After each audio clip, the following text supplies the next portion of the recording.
Hello and வணக்கம். இன்றைக்கி நீங்கள் பார்க்க போகிறது ஒரு விலாக் தான். அது ஒரு குட்டி விலாகு. எதுக்கு இந்த விலாக், எதுக்கு இந்த ட்ராவல்னு பார்த்தீங்கன்னா, எனக்கு இந்த மாதிரி செராமிக் பவுல்ஸு, கட்லரி செட், கிச்சனுக்குமான ceramic bowls and cutlery sets எல்லாம் வாங்குறது ரொம்ப பிடிக்கும். குறிப்பாக அந்த மினியேச்சர் ஃபார்மேட்டில் இருக்கும்ல, குட்டி குட்டி பவுல்ஸு, டிப் பவுல்ஸ் அந்த மாதிரி அதோட கலெக்ஷன்ஸ் எல்லாம் எனக்கு ரொம்ப பிடிக்கும். ஸோ அதை நான் செக் பண்ணிகிட்டு இருக்கும்போது இன்ஸ்டாகிராம் பேஜில் அந்த கிட்சர் அப்படின்னு சொல்லிட்டு ஒரு கடையை பார்த்துருந்தேன். இதில் வந்து கொஞ்சம் யூனிக்கான கலெக்ஷன்ஸ் இருந்தது. சரி, இதை நேரில் போய் பார்க்கலாம் அப்படிங்கிறதுனால நாங்கள் அது கிளம்பிட்டோம். எனக்கு பர்சனலாகவே எனக்கு இந்த விண்டோ ஷாப்பிங் அண்ட் ஆன்லைனில் பர்ச்சேஸ் பண்ணுறதுல எனக்கு அந்தளவுக்கு பிடிக்காது. இது என்னோடய பர்சனல் ஒப்பீனியன். எனக்கு இன் பர்சனாக போய் பார்த்து வாங்குறது தான் எனக்கு எப்போவுமே பிடிக்கும். அந்த டச் அண்ட் ஃபீல் அந்த ஃபீல் இருந்ததுன்னா எனக்கு வாங்குறதுக்கு ரொம்ப பிடிக்கும். ஸோ அதனால இந்த கடை பார்த்ததுமே சரி போயிட்டு வரலாம், ஒரு விசிட் பண்ணலாம் அப்படின்றதுக்காக போயிருந்தது. மார்னிங் டைம் தான் நாங்கள் கிளம்பியிருந்தோம். அங்கே போகும்போது பார்த்திங்கன்னா நிறைய யூனிக்கான விஷயங்கள் நான் பார்த்தேன். கோயம்புத்தூர்லேயே வந்து கொஞ்சம் டிஃப்ரெண்ட், மற்ற கடைகளில் இல்லாத சில ஐட்டம்ஸ் எல்லாம் இங்கே இருந்தது.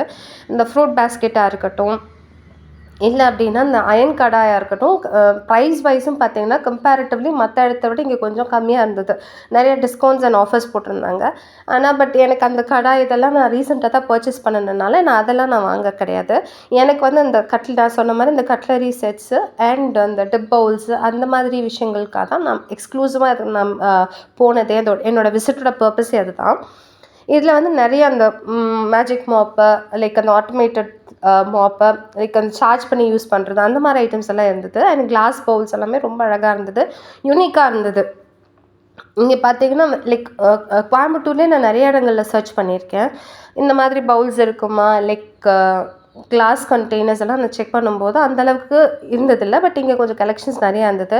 மண்பானைகள், கல் பாத்திரம், இதெல்லாம் நீங்கள் சர்ச் பண்ணிட்டுருக்கீங்கன்னா அது ஒரு ரைட் பிளேஸ். அண்ட் மோரோவர் அந்த தேங்காய் ஓடு இருக்கு இல்லையா, அந்த தேங்காய் ஓடு வச்சு பண்ணின பவுல்ஸு அண்ட் அதை வச்சு பண்ணின லேடல்ஸ், இதெல்லாமே ரொம்ப யூனிக்காக இருந்தது. ப்ரைஸ் வைஸுமே எனக்கு அது ரொம்ப எக்ஸ்பென்சிவாக தெரியல, ஓரளவுக்கு ரீசனபிளாக தான் இருந்துச்சு. தென் காப்பர் வெசல்ஸ், அதுக்கப்புறம் கெட்டில்ஸு, அதுக்கப்புறம் இந்த பேம்பு அண்ட் ஸ்ட்ரா, இது ஆக்சுவலி ரொம்ப நல்ல ஆப்ஷன். நீங்கள் வீட்லேயே செய்கிறீங்க, சில ஜூஸஸ் எல்லாம் செய்கிறீங்க, ஸ்ட்ரா வாங்குறீங்க அப்படின்னா நீங்கள் அது யூஸ் அண்ட் த்ரோ வாங்கிட்டு அது ஒரு பிளாஸ்டிக், அதோட பிளாஸ்டிக் நேச்சரில் வாங்கிட்டு அது நம்ம ஹெல்த்தி இல்லையாங்கிறத ஒரு கான்வர்சேஷன், ஒரு டிபேட்டாக இருக்கிற பட்சத்தில் நீங்கள் இந்த மாதிரி வாங்கிட்டீங்கன்னா அது மல்டி பர்பஸ், லைக் அது உடைய வரைக்கும் நீங்கள் யூஸ் பண்ணிகிட்டே இருக்கலாம். ஒன் டைம் இன்வெஸ்ட்மெண்ட் பண்ணலாம். அண்ட் இந்த ரெசன் ட்ரேஸ் எல்லாம் வந்து ரொம்ப அழகாக இருந்தது பார்க்குறதுக்கு. இதெல்லாம் இந்த லேடல் செட்டு. இதில் நான் அந்த ஒரு செட் ஆஃப் இந்த தேங்காய் ஓட்லேயே செஞ்ச அந்த கரண்டியோட செட் நான் வாங்கியிருக்கேன். நான் அது நெக்ஸ்ட் வீடியோவில் வந்து நான் இங்கே என்னென்ன பர்ச்சேஸ் பண்ணியிருக்கேங்கிறத உங்களுக்கு நான் அப்டேட் பண்ணுறேன்.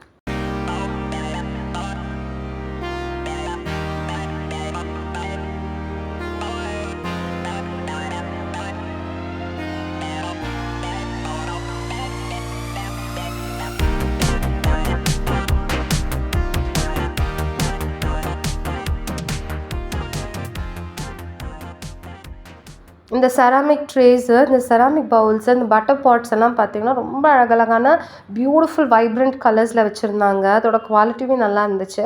But I didn't buy any of them. ஏன்னா எனக்கு அதோட தேவைகள் இல்லை, அதனால நான் வாங்கலை. இந்த குட்டி குட்டி கேஸ்ரோல் மாதிரி வச்சுருக்காங்க. இதோட கலர்ஸ் பார்த்திங்கன்னா நல்லா வைப்ரண்ட் பிரைட் கலர்ஸில் வச்சுருக்காங்க. பார்க்கும்போது ரொம்ப அழகாக இருந்துச்சு. But it's very expensive as well. இது உங்களுக்கு தெரியும், பிரெட் டோஸ்டர்ஸ் தான். பட் பாருங்கள் அதோட கலர்ஸ் வந்து எவ்வளோ அழகாக அட்ராக்டிவாக இருக்குன்னு. இதெல்லாம் குவைட் எக்ஸ்பென்சிவ். நெக்ஸ்ட் வந்துட்டு அந்த வாஃபிள் மேக்கர், அதுக்கப்புறம் இந்த பிரெட் டோஸ்டர், இதெல்லாமே கூட நல்லா இருந்துச்சு. உங்களுக்கு தேவைப்படுது அப்படின்னா நீங்கள் இந்த ஷாப் கண்டிப்பாக விசிட் பண்ணுங்கள். கெட்டில்ஸ் ரொம்ப ஸ்டைலிஷாக அழகாக இருந்தது. அந்த டிரான்ஸ்பரண்ட்டாக அந்த கெட்டில் எனக்கு ரொம்ப பிடிச்சிருந்தது. அண்ட் சில கெட்டில்ஸ் பார்த்திங்கன்னா 20,000 வரைக்குமே அவங்க அந்த 20,000 25,000 அந்த ரேஞ்சுக்குமே இவங்க கெட்டில்ஸ் வச்சுருந்தாங்க. But I don't know what is the difference between this and that. இது வந்து அந்த காஃபி மேக்கர். இது வந்து யூஸ்வலாக நம்ம வீட்டில் இந்த ஃபில்டர் காஃபி அந்த மாதிரி யூஸ் பண்ணுவோம். பட் ரெகுலராக காஃபி போடுறவங்களுக்கு இது ஒரு நல்ல ஆப்ஷன்.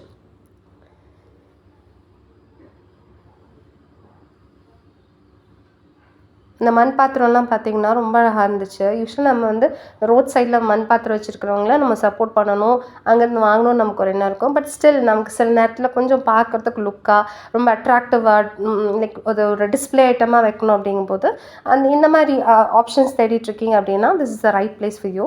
நெக்ஸ்ட் வந்து அந்த பேக்கிங் ஐட்டம்ஸ் எல்லாம் வைப்பாங்க இல்லையா, கேக்ஸு, மஃபின் மேக்கர்ஸ், அந்த மாதிரி பேக்கிங் ட்ரே இதெல்லாமே இங்கே நல்லாவே இருந்துச்சு. நெக்ஸ்ட் பார்த்தீங்கன்னா மண் பாத்திரங்களெல்லாம் அழகாக டிசைன் பண்ணி ரொம்ப யூனிக்காக வச்சுருந்தாங்க. ஒரு டிஸ்ப்ளே பர்பஸ்க்காக வாங்க போகிறீங்க அப்படின்னா இங்கே வந்து விசிட் பண்ணி பாருங்கள். இங்கே வந்து மாடலர் கிச்சன் செட்டப்ஸும் வச்சுருந்தாங்க. ரொம்ப அழகாக இருந்துச்சு. இதோ இன்கேஸ் நீங்கள் ஒரு ட்ரீம் ஹவுஸ் வச்சுருக்கீங்க, உங்களுக்கு ஒரு ட்ரீம் இருக்குது அப்படின்னா நீங்கள் ஃபஸ்ட் இங்கே வந்து செக் பண்ணி பாருங்கள். இங்கே அதுக்கப்புறம் பேக்கிங் ஐட்டம்ஸ்க்கெல்லாம் நீங்கள் தேடிட்டுருக்கீங்க, வீட்டிலே பேக் பண்ணலாம், ஒரு ஹோம் பேக்கிங் பண்ணலாம் அப்படின்னா நீங்கள் இங்கே வந்து பாருங்கள். நல்ல ஆஃபர்ஸும் இருக்குது. ப்ளஸ் இதோட டிசைன்ஸ் அண்ட் அந்த வெரைட்டிஸுமே குவாலிட்டி நல்லா இருக்குது இங்கே. அடுத்தது பார்த்திங்க அப்படின்னா மாடலர் கிச்சன் செட்டப். நான் முதலே சொன்ன மாதிரி நமக்கு ஒரு ட்ரீம் ஹவுஸ் தாட் இருக்குது அப்படின்னா நீங்கள் வந்து இங்கே விசிட் பண்ணி பாருங்கள். ரொம்ப அழகாக இருந்தது. கொஞ்சம் எக்ஸ்பென்சிவ் தான். அந்த முன்னாடி இருக்கிற அந்த ஐலண்ட் கிச்சன் அந்த மாதிரியெல்லாம் நீங்கள் பண்ணுறீங்க, இல்லை கிச்சன் செட்டப் பார்க்குறீங்கன்னா கொஞ்சம் எக்ஸ்பென்சிவ் தான். But you can check out. இங்கே வந்து நீங்கள் செக் பண்ணிவிட்டு நிறைய 2-3 கடைகளில் அதோட டேரிஃப் வாங்கிட்டு அதுக்கப்புறம் உங்களுக்கு எது பட்ஜெட்டுக்கு ஃபிட்டுன்னு ஆகுதோ அது நீங்கள் சூஸ் பண்ணிக்கலாம். அடுத்தது அந்த இடிக்கல்லாம் இருக்கு இல்லையா, அதெல்லாம் இங்கே ரொம்ப அழகழகான வெரைட்டிஸில் இருந்தது. நான் சொன்ன எக்ஸ்பென்சிவான கெட்டில்ஸ் 20,000 அந்த ரேஞ்சில் இதெல்லாம். நெக்ஸ்ட்டு பட்டர் பாட்ஸு, அதுக்கப்புறம் நான் சொன்ன மாதிரி அந்த தேங்காய் ஓட வச்சு செஞ்ச கப்ஸு, அப்புறம் இந்த கப் ரொம்ப யூனிக்காக அழகாக இருந்துச்சு. கெட்டில் செட்டு, அதுக்கப்புறம் மட்டில் பண்ணின கப்ஸ், இதெல்லாமே ரொம்ப அழகாக இருந்துச்சு. உங்களுக்கு தேவைப்பட்டால் நீங்கள் வாங்கிக்கோங்க. இங்கே ஷாப் விசிட் பண்ணி பாருங்கள். அண்ட் அவ்வளோதான், ஷாப்பிங்கெல்லாம் முடிச்சாச்சு. இப்போ வீட்டுக்கு வந்துட்டுருக்கோம். நான் மத்தியானம் லஞ்ச் ப்ரிப்பேர் பண்ணலாம் அப்படின்னு சொல்லிட்டு தான். மார்னிங் ஷாப்பிங் முடிச்சிருந்தனால மத்தியானம் ஒரு 3 o'clock லஞ்ச் ப்ரிப்பேர் பண்ணிவிட்டு சாப்பிட்லான்ற ஒரு ஐடியாவில் ரிட்டர்ன் ஆகிட்டு இருக்கோம். இன்றைக்கோட லஞ்ச் மெனு என்னென்னு பார்த்தீங்கன்னா வத்த குழம்பு. இந்த மணத்தக்காளி வத்தல் இருக்கு இல்லையா, அதை வச்சு ஒரு வத்த குழம்பு பண்ணிக்கலாம் அப்படின்னு சொல்லிட்டு. இது வந்து சாப்பாடு மத்தியானம் லஞ்சுக்கு சும்மா எக்ஸலண்ட் காம்பினேஷனாக இருந்தது. அது எப்படி செய்யுதுன்னு பார்க்கலாமா? அதுக்கு ஒரு மண் சட்டி நான் அடுப்பில் வச்சுட்டு அது ஹீட் ஆனதுக்கப்புறமா எண்ணெய் ஊற்றி எண்ணெய் சூடாகிற வரைக்கும் வெயிட் பண்ணிட்டு, எண்ணெய் சூடானதும் வெந்தயம், கடுகு, சீரகம் இதெல்லாம் நல்லா போட்டு பொரிஞ்சு வந்ததுக்கப்புறமா நறுக்கி வச்சுருக்கிற வெங்காயத்தை சேர்த்துக்கலாம். அது ரொம்ப டேஸ்டியாக இருக்கும். அண்ட் மணத்தக்காளி வத்தல் வந்து உங்களுக்கு உடம்புக்கு ரொம்ப நல்லது. நம்ம வயிற்றில் ஏதாவது புண்ணு இருந்துச்சு அப்படின்னா கூட இந்த மணத்தக்காளி கீரை, மணத்தக்காளி பழம் அதெல்லாம் சாப்பிட்டோம்னா நல்லா ஹீல் ஆகிடும்னு சொல்லுவாங்க. இப்போ வந்து இந்த வெங்காயம் போடுறதுக்கு முன்னாடியே மணத்தக்காளி வத்தல் இருக்கு இல்லையா, அது நீங்கள் போட்டு பொரிச்சு எடுத்துக்கலாம். இது வந்து க்ளீனாக இருந்துச்சு. நான் வாங்கியிருந்த மணத்தக்காளி வத்தல் வந்து க்ளீனாக இருந்தது. இன்கேஸ் அது க்ளீனாக இல்லைங்கிற பட்சத்தில் அதனால் கொஞ்சம் வாஷ் பண்ணிவிட்டு கொஞ்சம் ட்ரை ஆனதுக்கப்புறமா நீங்கள் அந்த எண்ணெயில் போட்டு பொரிச்சு எடுத்திங்கன்னா நல்லாயிருக்கும். நெக்ஸ்ட்டு ஒரு 2 வெங்காயத்தை சின்னதாக நறுக்கி அதை சேர்த்துருக்கேன்.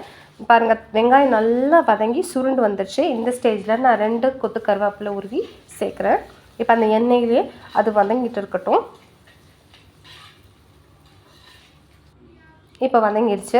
இது நான் 2 தக்காளி பழம், நல்ல ஓரளவுக்கு மீடியம் சைஸ் தக்காளி பழத்தை குட்டியாக நறுக்கி அதில் நான் சேர்த்துருக்கேன். ஏன்னா அப்போ தான் சீக்கிரமாக வேகும். உங்களுக்கு அது மசிஞ்சிருக்கணும். லைக் குழம்புல பார்த்திங்கன்னா அந்த தக்காளி தெரியக்கூடாது. தக்காளியோட டேஸ்ட் இருக்கணும், பட் தக்காளியோட ப்ரெசன்ஸ் தெரியக்கூடாது. அதனால நல்லா வதங்கட்டும். பாருங்கள், தக்காளியெல்லாம் நல்லா வற்றி சுருண்டு வந்துருச்சு. இந்த ஸ்டேஜில் நான் 2 ஸ்பூன் அளவுக்கு மிளகாய்த்தூள் சேர்க்குறேன், வெறும் மிளகாய்த்தூள். அதே 2 ஸ்பூன் அளவுக்கு மல்லித்தூளும் சேர்க்குறேன். ஒரு 1/4 ஸ்பூன் அளவுக்கு மஞ்சள் தூள், உப்பு, ஒரு 1/4 ஸ்பூன் அளவுக்கு பெருங்காயம். அவ்வளோதான். இதெல்லாம் சேர்த்துட்டு நல்லா நம்ம அந்த பச்சை வாசனை போகிற வரைக்கும் நல்லா வதக்கி எடுத்துக்கலாம். இப்போ பாருங்கள், அதோட பச்சை வாசனையெல்லாம் நல்லா போய் இந்த இதெல்லாம் நல்லா சுருண்டு வந்துருச்சு. இந்த ஸ்டேஜில் நான் 1 ஸ்பூன் அளவுக்கு வெல்லம் கொஞ்சம் இடித்து சேர்த்துருக்கேன். ஏன்னா இதில் இந்த குழம்புல பார்த்திங்கன்னா புளிப்பு, இனிப்பு, காரம் இதெல்லாம் இருக்கும். லைக் அது வந்து உங்களுக்கு ஒரு காம்போவாக இருக்கும். லைக் அதை சாப்பிடும்போது ரொம்ப நல்லா இருந்துச்சு. இப்போ அந்த வெல்லமும் கரைஞ்சிருச்சா, நான் வந்து வெல்லம் க்ளீனாக இருக்க வெல்லம் தான் ஆட் பண்ணனால கழுவி வடிச்செல்லாம் நான் சேர்க்கல.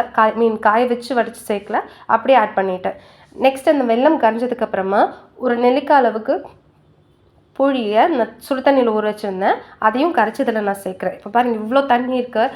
இது நல்லா இதோட ஆக்சுவலி இது 4 மடங்கு தண்ணி இருக்குன்னா அது 1 மடங்காக சுருங்கி வரணும், நல்லா வற்றி வரணும்.